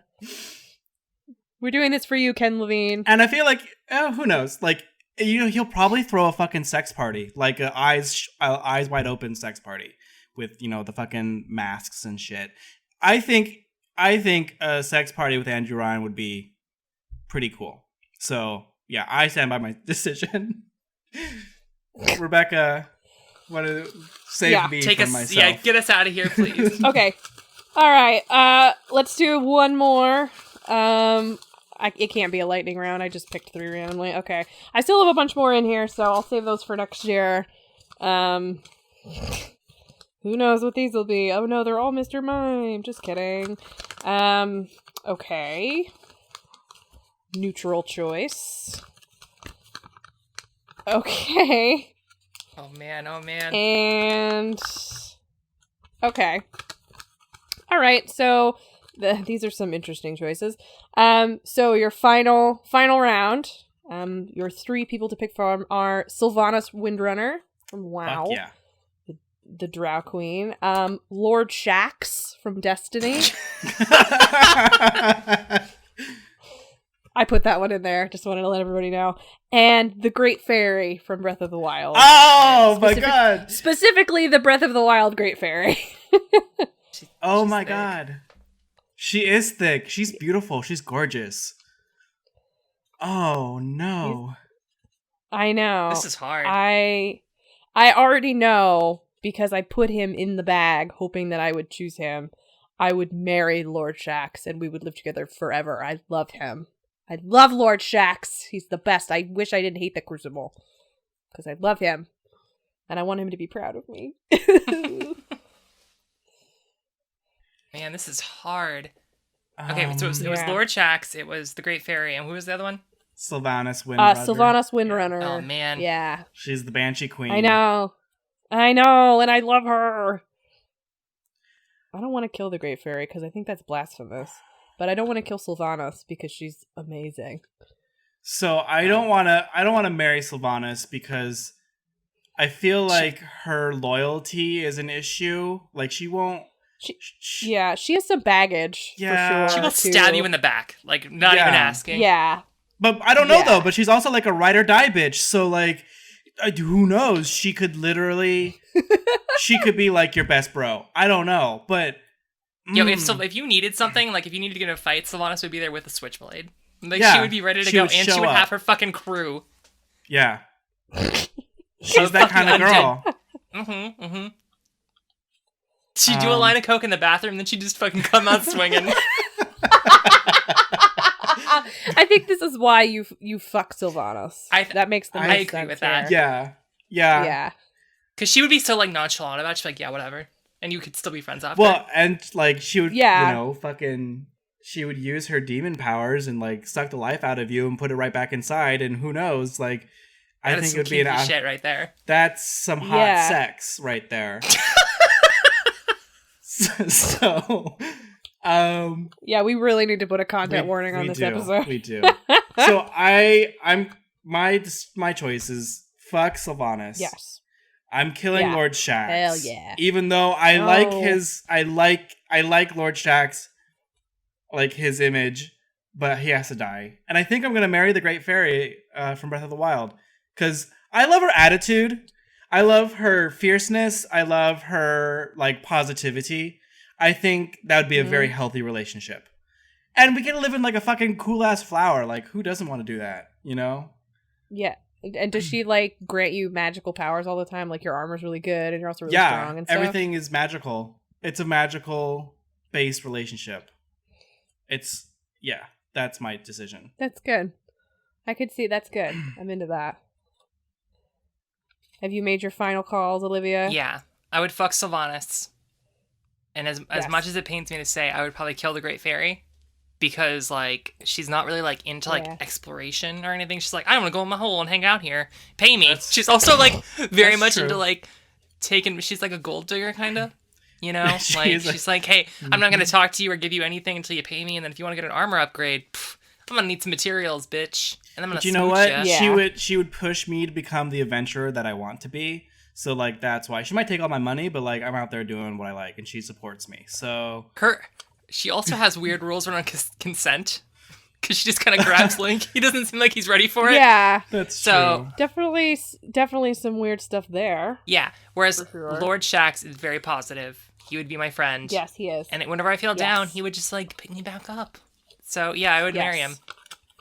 What about you, Rebecca? Where do you fall on this? I'm in the same boat as you. I was here to marry Lord Shax, and I got to do it. And I'm very pleased about that, and that's really all I needed out of this game, because I love Lord Shax, and I would fuck Sylvanas, and we would run a hella cool girl gang together, and it would be fucking balls to the wall awesome. I didn't even... And then I'm just not going to trifle with the Great Fairy, because I don't make that kind of money, I'm sorry. I'm not even going to kill her, I'm just not going to go talk to her, because I'm not ready for that. I'm sorry. I don't need to be, like, busked. I don't know. I'm sorry. I don't speak English. I don't know. I can't give money. I don't know. I'm sorry. I didn't know you played this much Destiny. Like, that you were this into Lord Shax. Oh, I played enough Destiny to be... No, so I've played all of the base Destiny 2. I just haven't played the DLCs like Forsaken and stuff. Gotcha. But yeah, I'm very deeply into Lord Shax as an individual. He's very sexy. Lord Shax. I will say. Yeah, I still have been wearing the Halloween Shax mask every time I log in. I spent a lot of time just trying to grind for that, and I feel really pleased with myself because I just wanted to pay tribute to my main man. Even though I hate the Crucible. I love you, Lord Shax. Do you know what he looks like? Like what his face looks like? I don't know. Oh, what his face looks like. I'm gonna Google him. I just found I'm something actually afraid. right now. He is... Okay. Do I want to know? Yeah. Does he have to keep the mask on? No. Is that going to be the thing? You gotta keep the mask on. Sorry, Lord Shax. I mean, I don't know. It depends on you. And, like, I think he's perfectly fine. Okay. That was not a winning It doesn't seem like there's an official... but okay. Oh, God. I just saw him as a lion. Someone did some fan art, and he's a furry. So that's... I don't want to ruin Lord Shax for you. We should stop now. No. Are any of these canon? Because I think a lot of these are canon. just... Well, they found... people who want him to be very handsome, which, you know what? I'm fine with that. Is anyone in Destiny, like, not handsome? No. Are you kidding? That character creator, everyone is good looking, even the robots. It's very confusing. Sweeperbot, Jesus. Like, tone it down a little bit. Yeah. I mean, come on, man. Maybe just reminds me... Go ahead. Who's the guy who is in the Rise of Iron DLC? Like the... Fuck. Saladin? Yeah, he kind of looks like Saladin to me. Like in this picture that you sent us, Tyler. Yes. So I don't know. I mean, that could be a commission. Lord too, Saladin so is Reaper, isn't he? What? Isn't that the same voice actor? Isn't Lord Saladin the voice of Reaper? Oh shit, is that true? I think so. Yeah, I think Oh. it's the same You guy. know what? The reason why people are drawing Lord Shaxx the way it is because it's his voice actor.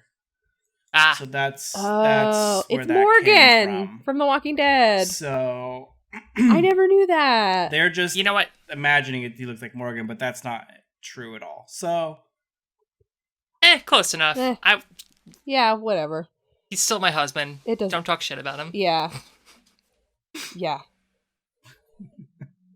Wow, we learned some stuff about each other. There were some highlights that were just like, I was just sort of looking for the ones that got unstuck from each other. So some of the ones we did get to talk about were Leon Kennedy was in here. Agent 47 from Hitman was in here. Big the Cat was in here. So... we didn't even do Arthur. Arthur didn't even come up. Neither did Kratos. Yeah, Arthur did not come up, but he was in there. Kratos is in there. Was a Big Daddy in there? Of all the things. Yes, Big Daddy. A Big Daddy was in there, actually, yes. We've had some, like, a lot of AI. A lot of people sent in robot, like AI people. So that was interesting. Yeah, and Showdown from System Shock was in there, too. So, anyway. We'll have to recoup this again next year.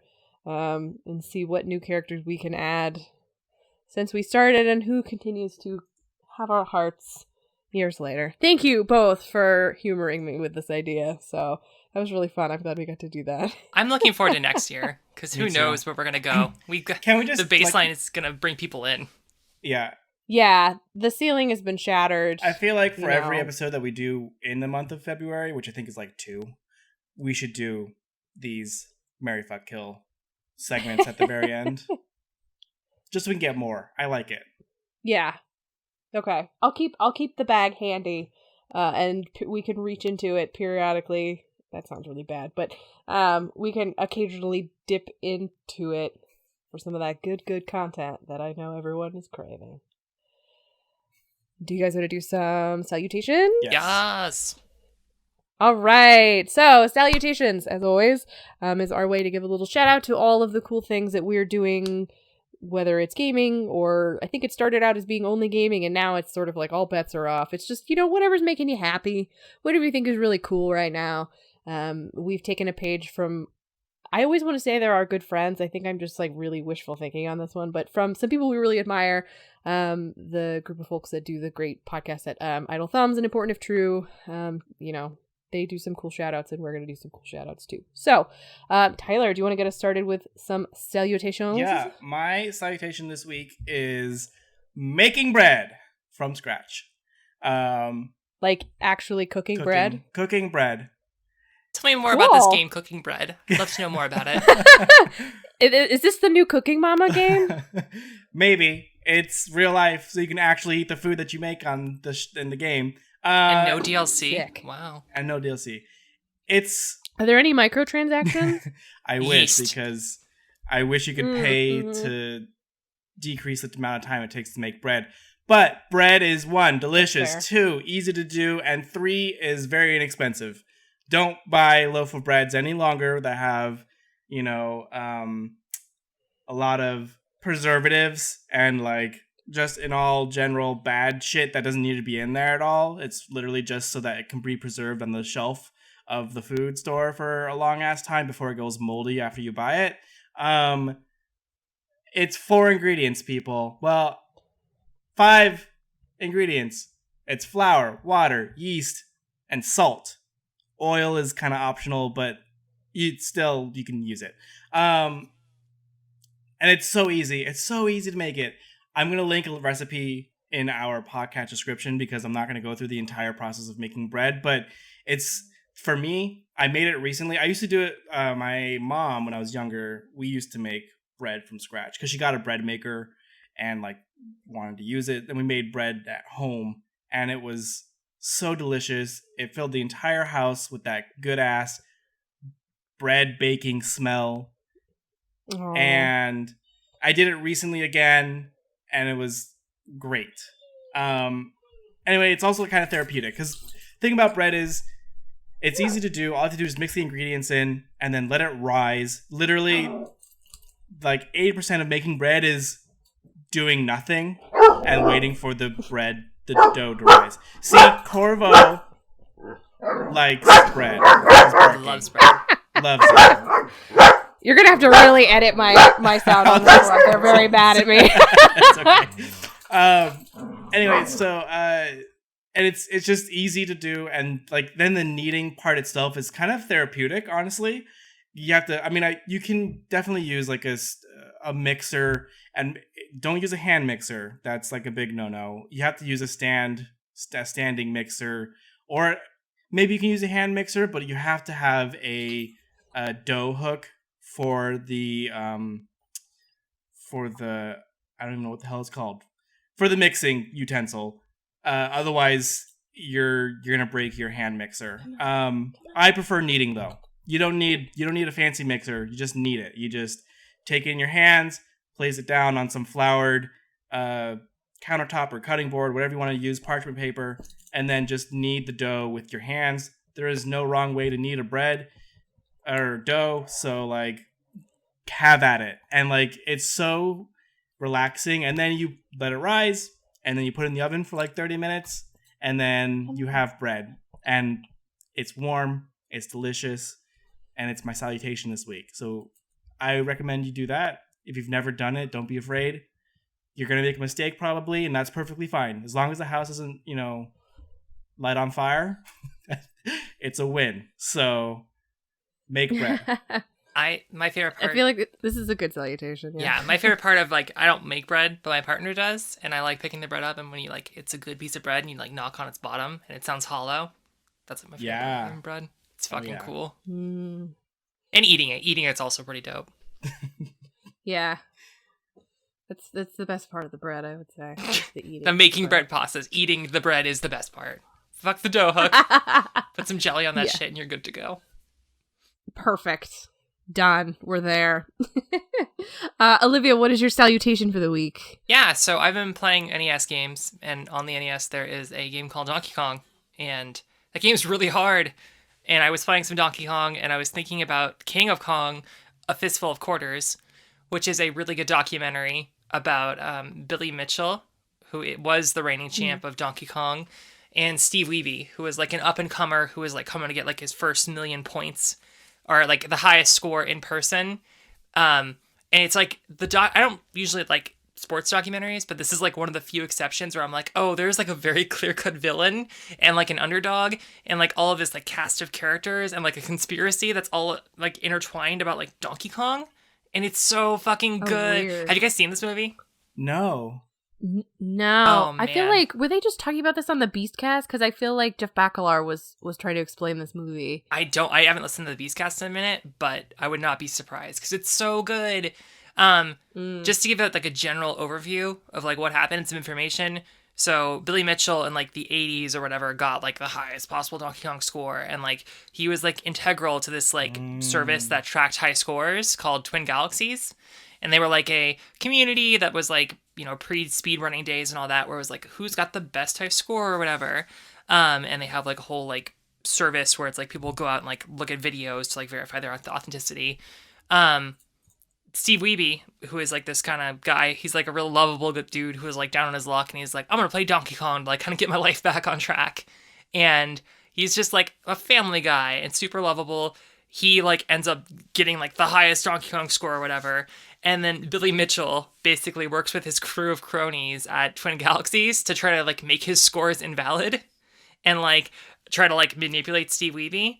And it's come out in the last like couple years that Billy Mitchell is a fucking fraud who like faked all of his scores. Yeah, and that information is not in the like, it's very heavily hinted at because like Billy Mitchell never verifies his scores. Like the onus of like proof, like Steve Wiebe has to like go in person to an arcade and play the game in front of people to get his score like verified. But Billy Mitchell can just send in a videotape and they're like, oh, fucking perfect. This looks great. Where it's like, okay, he's obviously cheating. And someone actually got evidence that he was cheating. And in like a very Trumpian way, like Billy Mitchell was like, that didn't happen. I didn't cheat. When like there's this giant pile of evidence like that he totally did cheat and used MAME to like get his high score. So I don't know. I would just go into this, watch the documentary, but keep in mind that Billy Mitchell's a fraud because it makes the whole story that much sweeter Like, as they're, like, framing him as this villain, he's, like, an Omega villain with that knowledge. So. You know what? Yeah. I had heard about this. I believe, may the rest in peace, the Idle Thumbs crew talked about this as actually one of their salutations. Oh, yeah? And this is like a while ago, though, before, of course, they went off the air. And so I believe it was Jake Rodkin who mentioned it. And so I've known about it, but I haven't seen it since. And it's just wild, that whole like controversy. Yeah. And it's so I definitely need to watch this movie. I got it for like $3 on YouTube. It's definitely worth like giving, because it's like an hour and a half long, but it's like pretty. I was worried that I wouldn't like it as much as I did when I watched it like back when it first came out, probably like 10 years ago. But I think I liked it even more now with that knowledge. So definitely worth checking out. Rebecca, what's your salutation for this week? So my salutation for this week is the game that I played last week, and I'm still playing this week for the Purposeful Gaming Challenge. It's Wandersong. I kind of waited for it to come out on my Switch. I remember it was Kickstarted a while back. I've been off Kickstarter for a while because I got burned on a couple of things. And this game is like, I feel bad for having slept on it because it is way better than it has any right to be. I mean, it has every right to be amazing, and it absolutely is. Yeah, Wandersong is really great. If you would need kind of a game that makes you feel really good about things, Wandersong definitely is that. It's a pretty linear sort of kind of platformer-ish, but it is actually quite long as well. It's like a 10-hour game. Oh wow. Yeah. Have either of you played it? So I've seen everything up and down all about Wandersong, and I've been following it for a very, very long time, to even the point that I know that the next game is going to be fucking gorgeous and beautiful, which is like about this dog with a paintbrush that can draw things that come to life. But I digress. Wandersong has been on my list for a very long time, and for some reason I just haven't picked it up, and I think it even won an award this year at the Indie Game Year Awards. I forget the name of the names now, but it's the Indie Awards. And I haven't played it yet. So I'm glad that it's done very well. And I should probably just fucking play the game because I have it. So it looks adorable. I like haven't really seen much about this game, and I'm just looking at some screenshots now, and it looks so cute. Yeah, I feel like I played it at just the right time because I know that on our podcast last time we recorded, we got that reader question in about no, it's not a reader question if they listen to us. We got that listener question in about what kind of a game we would want to play, like if we had kind of all the money in the world to fund it. And so we had talked a little bit about doing like NPC quest. And so what I think is interesting about Wandersong is that it's about someone who fundamentally like is not a hero, like cannot be a hero, under the traditional constraints of like what a fantasy game would kind of make a hero. But it's basically about just a really enthusiastic person who just really wants to try hard and make everything good and like means super well while they do it. And the depth of the writing in that game is surprising. It's very good. It's very good every which way you could possibly want it to be good. I don't know. I'm just kind of astounded at what it is. I guess because I had gone in thinking that it was a much smaller experience, or that it was maybe more constrained, or just kind of a little low. We're going to go on a little adventure, but it is so much more than that. And just an absolute delight. Just so wonderful. Like I'm like, I wish I had not waited so long to play it, because it really has been just an absolute breath of fresh air. So if you get the chance to play it, please do. I think you both would really, really love it. And it's really great about it's, you know, the characters in it are all very diverse. And you know, it handles a lot of themes really well, and in good and important ways. I'm only like halfway through it, so I still am not sure how it ends. But it's just been a delight so far. And it's very fun to sing at people. The game occasionally will make you sing responses, so like you can sort of, you know, you can have conversations with people, and sometimes it'll give you like a dialogue tree that you can choose from, and you can sing your responses back to people. So you have to like sing what your name is, and you can spell out stupid words and give yourself a really dumb name. And there's a piece where a candy shop owner asks you to create a jingle for them, and then every time you go to the candy shop, your jingle is playing in the background. It's just a lot of really very sweet touches. So yeah, this game is great. It's just great every way it could possibly be great. So yeah, please play it. It's also really great on the Switch. I've really enjoyed it there. So if you don't own it, I know Tyler said you already have it, but if you don't have it and are trying to figure out where to pick it up, I definitely recommend it for the Switch. So that is probably a weird way to cap this podcast. That was a little salacious, but that's okay. That's what we do here at the Greetings From podcast. My name is Rebecca Faye. I already said that at the beginning. I'm not even reading the script that I wrote, which is, this has been the Greetings From podcast. You can find us wherever podcasts are hosted, such as Apple Podcasts, Simplecast, Spotify, and others. If you have questions, you can send them to greetingsfromcast@gmail.com, and we will answer them on the air. You can visit us online at greetingsfrom.zone. We have a blog at blog.greetingsfrom.zone, or something like that. And you can follow us on Twitter at greetingsfrompc.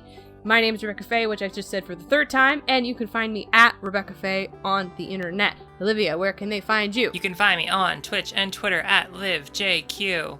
Tyler, where can they find you? You can find me fucking Mr. Mime at World Jumpin'. I'm disgusted.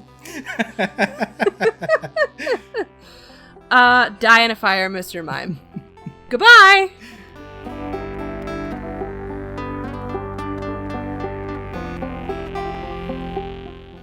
Thanks for listening to Greetings From. Our intro and outro song is an edited version of Deep Fried Space Food by Substitute Sandwiches. You can find a link to the song in the podcast description. You can listen to more episodes of Greetings From at greetingsfrom.zone. We are on Twitter and Twitch at greetingsfrompc. Please do follow us. Thanks for listening, and we'll see you next time.